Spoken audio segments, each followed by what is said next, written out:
5, 4, 3, 2, 1, 0. Today, many of us are hearing words like missionary discipleship and apostolic mission. But what do these words mean? To be honest, for many of us as Catholics, maybe as Christians in general, they're a little bit scary or maybe even a lot terrifying.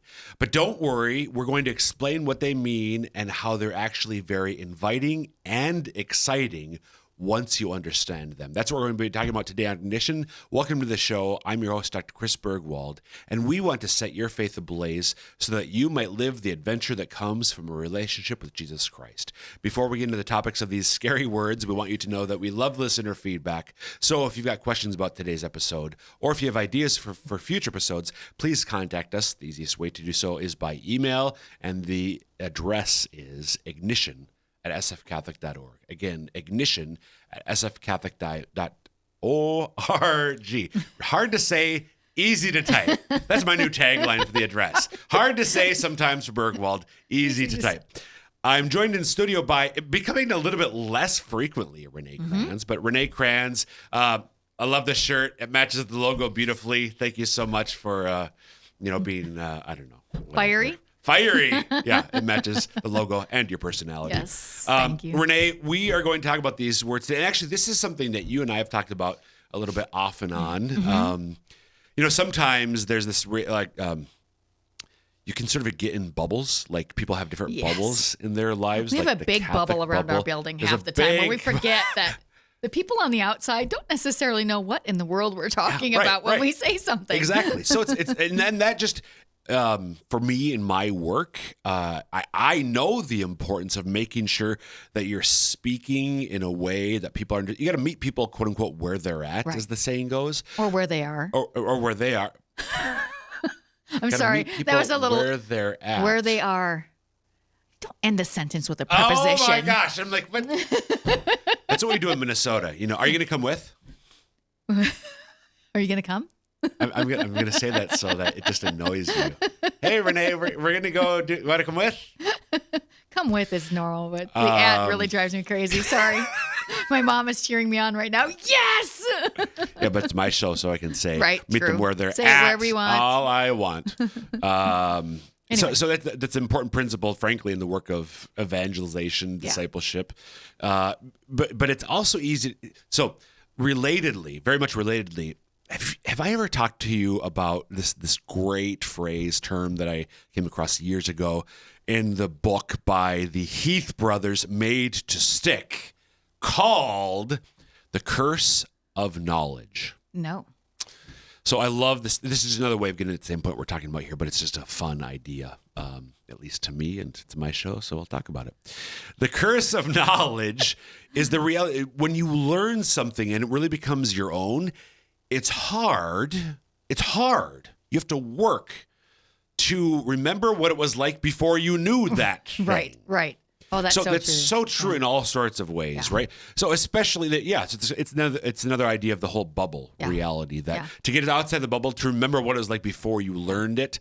Knowledge isn't really a curse, but it's like, what does it mean, the curse of knowledge? I know quite a bit about football, and now when I run into someone who doesn't know anything about football, I'm like, what's the matter with you? Right. How do you not know this? Or we try to explain it, and you're using terms, but there's also terms that they don't understand. Like, wait, I So the first thing is he hikes the ball. Wait, hike? Wait, what? What are you talking about?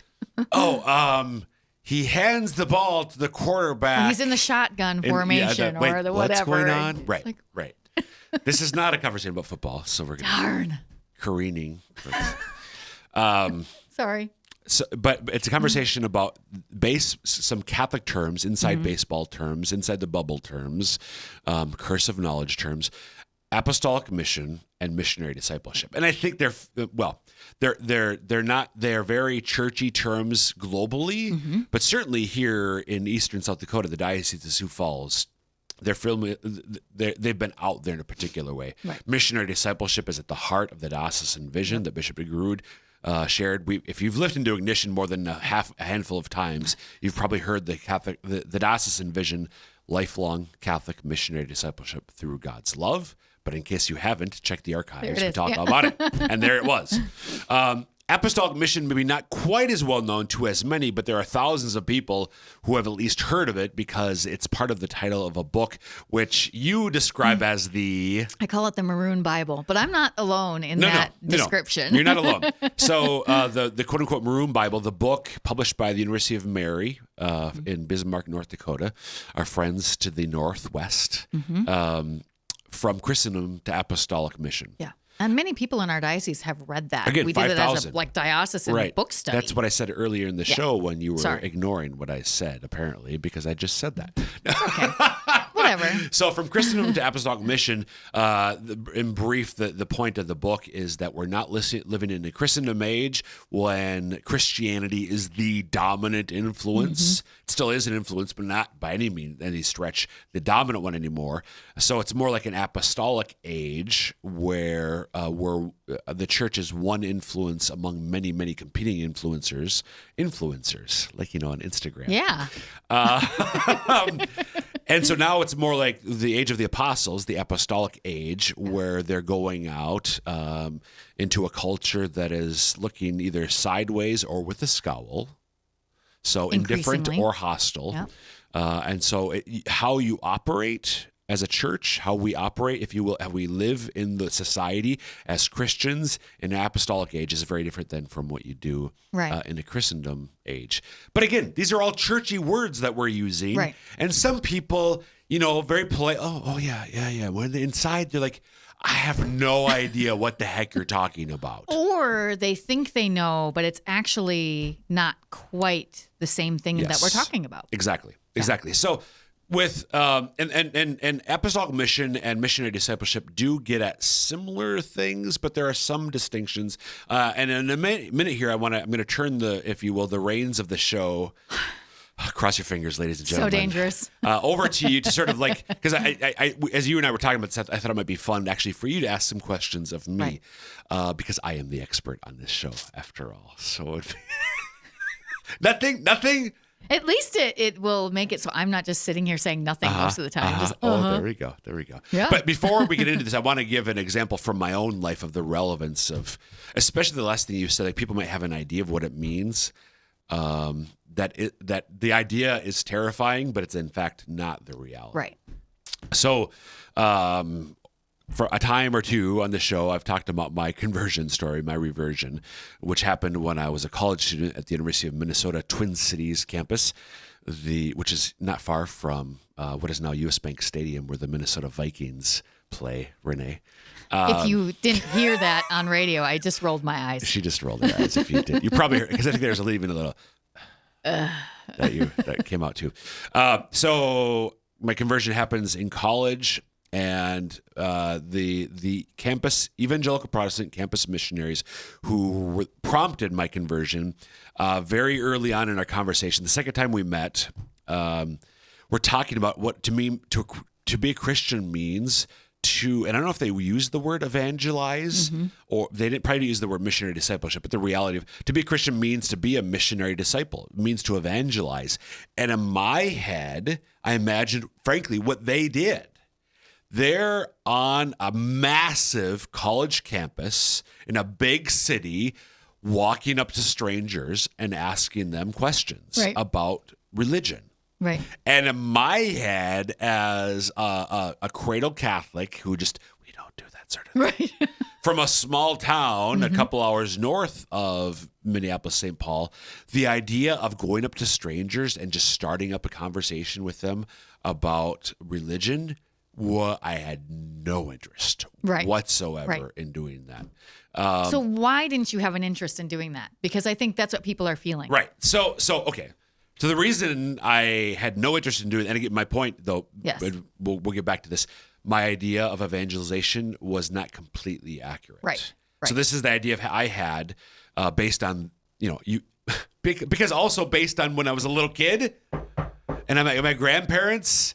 And a car pulls up, and 4 people get out, dressed very nicely, 2 couples, and they walk up. Wait, can I say it?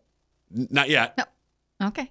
They walk up, and before they even knock, my grandparents, what do they? Shh. So you're literally like crawling around on the floor, trying to not be seen in windows. And because I was ready, I was probably like 10 years old. I'm going to get up and answer the door. Like, no, sit down. Oh. And that, don't answer it. What the heck's going on? Don't. Okay. And the people leave. Uh-huh. What were you going to say? I was going to say, if you open the door, we'd like to talk to you about Jesus. Because they were They were usually either Mormons or Latter-day Saints or Jehovah's Witnesses. I was going to say, I just like completely left It was me. the good folks from the Watchtower. It was the Jehovah's Witnesses. Yes. And see, that's always in my head, what missionary discipleship is. I'm going to have to go knocking door to door. Cold calling. Yes. To be a missionary disciple means to cold call my neighbors who I don't know or I barely, or maybe I do know, and now I'm asking them these awkward questions about Jesus and the church and so on. And there are frankly very few people who want to do that. And there are very few people who want to do that. Yeah. So that's not what. No, you can do it. You might be called to do that, Right. but the vast majority of us, I'm just based on the history of the church and my professional expertise, Which is small. This it's 2,000 years old. Oh, okay, sure. Oh, you mean my expertise? Yes, your is small. expertise. I'm convinced the vast majority of us are not called to do that. In fact, I'm gonna call on my buddy from my home diocese, who grew up just 15 miles away from me, more well known to most people, Father Mike Schmitz. Oh, sure. Not my buddy, but my kind of neighbor growing up. Father Mike, at a conference I was at recently, said basically the same thing. It's the reality is most of us are called to. He used the word invest, but to evangelize through in our friendships and in our families. Right. The people Absolutely. that we know and love and interact with on a regular, daily, but usually at least regular basis.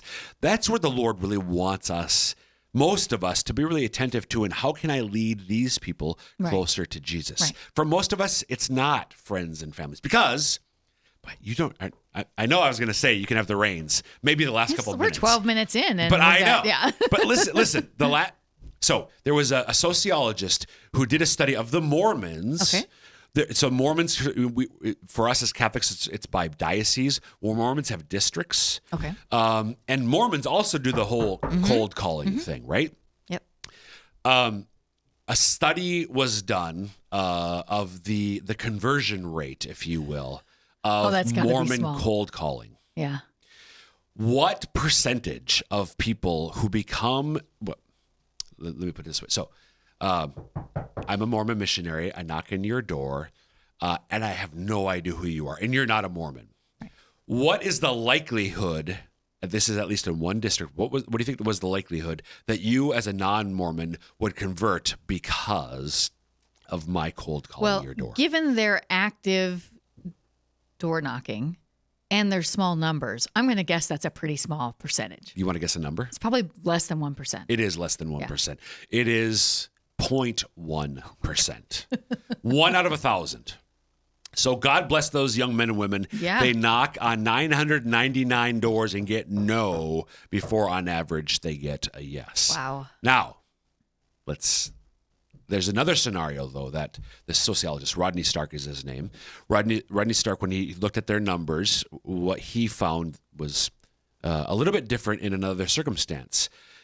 If you, Renae, non-Mormon, already have a good, close friendship with somebody who you know to be a Mormon, when I come and knock on your door, the likelihood that now, because of the context of your friendship with Jane Mormon, when I, as a missionary, more explicitly invite you to the Church of Jesus Christ of Latter-day Saints, that percentage rises dramatically.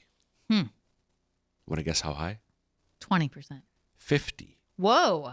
50. I was not expecting that. So now we go from chances in 1 in 1,000, I'm going to quote unquote reel you in, Right. to 1 out of 2. Yeah. Because you have a close relationship with another Mormon friend. Now, that was one district, Right. and I don't want to extrapolate too much from that data, but that just shows the power of relationship Right. when it comes to drawing people closer to faith. Well, because this is really, when we talk about apostolic mission, that's how the apostles did it. They did it through relationships. So exactly. So this is where drawing my summary takeaway from what Rodney Stark crystallized for me, like that just sort of corresponded to what I'd already seen in my study of church history and my own experience. So the bottom line for me is evangelization happens most fruitfully through relationships. Right. Evangelization happens most fruitfully through relationships. Some of us might be called to cold call. Some of us might be called, or like street evangelization. There are people who do that. They're apostolates. My little brother's done that before. Exactly. Yeah. Focus missionaries on college campuses. They do that all the time. So some of us might be called to that, but if that terrifies you, don't worry about it, because chances are you're not. And here's the thing: even if you were called to it, the Lord would give you the confidence to do it. That's true. So, but if you're just hearing this completely new, be not afraid. The Lord is almost certainly calling. He definitely wants you to evangelize the relationships that you already have. Right. So, folks, if you're just tuning in, welcome to Ignition. I'm your host, Dr. Chris Bergwald, talking today with Renae Kranz about scary words like apostolic mission and missionary discipleship, but maybe try to take away some of that fear by talking about what they really mean. So, Renae, 60 minutes into the show. Thank you. Take it away. Okay. So why use the word apostolic mission? Why not just always use missionary discipleship? What is the apostolic? Why compare it to that? So a couple of reasons come to my mind on that. One, it harkens us back to the fact that we are the fourth mark of the church that we say as Catholics every Sunday. The church is one, holy, Catholic, and apostolic. So apostolic is a Catholic word that we hear on a regular basis. We say, to be honest, on a regular basis. But it reminds us of the fact that this is all going back to the apostles themselves, that Jesus built the church on. I mean, that's the first reason that comes to my mind. It's a word that we say every Sunday. It is very much a churchy word that speaks to the reality that these are that this is something the church has always done. Right. Okay. So one of the things that I always think about, and I think a lot of people think about when we're talking about evangelization, is this seems like an impossible task. Like there's so many people, I have people in my own life who are very anti-religion, very anti-church. So this seems like an impossible task. But how big was what the apostles did right after Jesus was risen and went up to heaven? How big was that?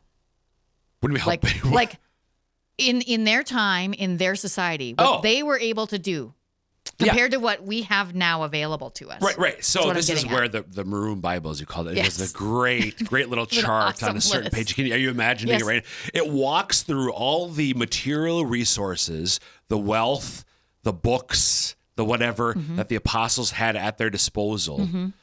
It says something like bishops 11, priests same number, money very little, churches none, universities none, hospitals none, schools none. Yes.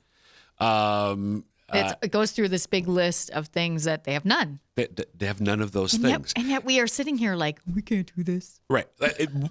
But why did they do it? They were compelled by the Holy Spirit, frankly. Because of the power of the Holy Spirit. And compelled, not like, you've got to do it. No. But there was an internal, like, St. Paul talks about this, how, woe to me if I don't preach the gospel. And that's not so much because Jesus is going to damn me to hell if I don't, but because, no, I have this inner compulsion. I have to share. This is good news. Right. Freddy's Steak Burgers and Shakes just moved to the east side of Sioux Falls, and people are lining up to go to have fast food. That's good mediocre. news. But if people are so excited, why my kids? Because they heard it was great. Because they heard how good. My kids were talking to my sister-in-law was here this spring for one of my kids' graduations. My kids were talking about how since Aunt Colleen was here last, oh my gosh, now we have Chick-fil-A. We have Chick-fil-A. This is amazing. Are you kidding me? I mean, listen. Freddy's was good. Chick-fil-A, I really like Chick-fil-A. Yeah. But the gospel of Jesus Christ far surpasses the goodness of both Freddy's Steak Burgers and Shakes Yes. and Chick-fil-A. Yeah, you know that big giant line you wait in and at Chick-fil-A? Yeah. Yeah. Heaven, you better wait in a lot. No line is too long to wait for heaven. Exactly. So the apostles had this inner compulsion. I have to tell everyone I possibly can. I have to do, and not just necessarily tell everyone. I have to share in whatever the way the Lord calls me to. I have to do whatever I can, which with some people might just be praying for them. Right. But I have to do whatever I can, whatever the Lord wants me to do to help them understand the goodness, the greatness, the amazingness Right. of a relationship with Jesus Christ in and through his church. Right. Okay, so then the other two things that I think are interesting is I want to know, what are the advantages that the apostles had, and what are the what advantages do we have over what the apostles had, and what disadvantages do we have? Okay, so the big missionary discipleship. if we're looking at average apostle and average Catholic today, I think the greatest advantage that the apostles had, I don't know if it's the greatest. It's one of the most important advantages they have compared to average Catholic today is kind of the thing that I was just describing. They had the power and they had confidence in the power of the Holy Spirit. Right. I think They just spent a whole bunch of time with Jesus, for heaven's sake. They you did, know? but now he's gone. Right. He floated up into the sky, went away from us. What the heck, Lord? Oh, you're sending me the Holy Spirit. Right. And I have access to you in the sacraments. We have the same thing. But I think we think this is all on us. Yes. To Is that our accomplish disadvantage? this work, so it's probably our. Yeah. So I don't know if it's a fault. It's a folk. It's a fake, false thing. It's not true, but it's a disadvantage in terms of our mentality. We think this is, oh my gosh, I have to go do this. Who the heck am I? I don't know enough. I'm not smart enough. I'm not holy enough. Neither were they. No. But they knew it, and even more importantly, they knew that the Holy Spirit was smart enough and holy enough. Yeah. And they were just, all right, Lord, work through me. Right. And this is, to me, one of the greatest witnesses of here in our diocese, in a particular way. It's true of many bishops, but Bishop de Groot, there are times when it's, all right, Lord, I'm not good enough. I'm not smart enough. Gosh darn it, people like me some of the time. But I know that you can work through me. Right. And the apostles knew the Holy Spirit could work through them if he let them. Right. Okay, so then this is obviously different from how we've been operating as Catholics and a church. So what are we supposed to do different? Like, do you have practical ways that we live as missionary disciples or in an apostolic mission mindset? So going from the thing I was just saying, so pray. And Lord, help me to do this. Give me this confidence in you, this confidence in the Spirit. So I think that's got to be like a regular thing that we're doing. But then a bit, maybe quote unquote, more practically. I mean, that's a very practical thing. Yeah. But all right, what else? So I've talked before on Ignition many times about the importance of and the method of, accompaniment. Right. To evangelize. Right. I think again we're stuck in this mindset of cold calling, but we're also going to be. Yes, I should be prepared to speak about my faith when the Lord prompts me, but there's all sorts of other ways to do our part, to play our role in drawing people closer to Jesus in and through his church. Right. Praying for people. I said this earlier. Praying for people.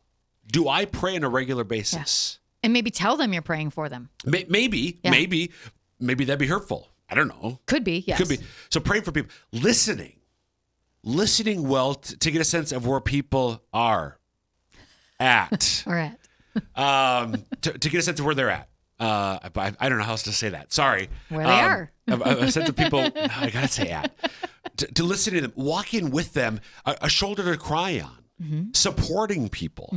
Then there are the speaking things. Yeah. It can be as simple as, hey, if they're Catholic, I'm going to Mass this Sunday. You want to go with us? Yep. Hey, I'm going to confession today. You want to go with us? Hey, there's a Bible study. There's a speaker. There's a mission. You want to go with? Yeah. All you're doing is asking questions. So when it does come to speaking, I think it's asking questions. But the idea of accompaniment, I know we talked about this before. You can maybe check out past episodes. But asking good questions and walking with people in the messiness of their lives. That's why again, through relationships, they know why because they know they're with me. Right. The guy, the Mormon or the Jehovah's Witness who knocks on my door, he's a stranger to me, and he probably will remain a stranger to me. But my wife, my good friend, my whoever it is they're part of my life. And they're going to be able to walk with me through it. Yep. And I think another thing that can be important is even just the regular things of life is to make sure that you're bringing your faith into those, like handling your finances well. Yeah. Those little things, those actually all contribute to missionary discipleship because they make you a better, more settled, more peaceful person, so you can be a better missionary disciple. Yes. So that's where the witness of our faith. Yeah. Not and just in that our life. Exactly. In our life. Like, do I live a life full of joy and peace? People notice that. People will notice it. St. Teresa of Avila, great Spanish mystic, said to the Lord, Lord, save me from gloomy saints. Save me from dour-faced Christians. Like, oh, I got to go to church. No. Yeah. Do I love being Catholic? Do I love being Christian? Does it fill me with joy? Am I at peace in the midst of turmoil in my life, the life around me? When we live that way, which comes from God, not from me, but I allow him to, I receive those gifts when he gives them to me, that makes a difference. People will notice. Right.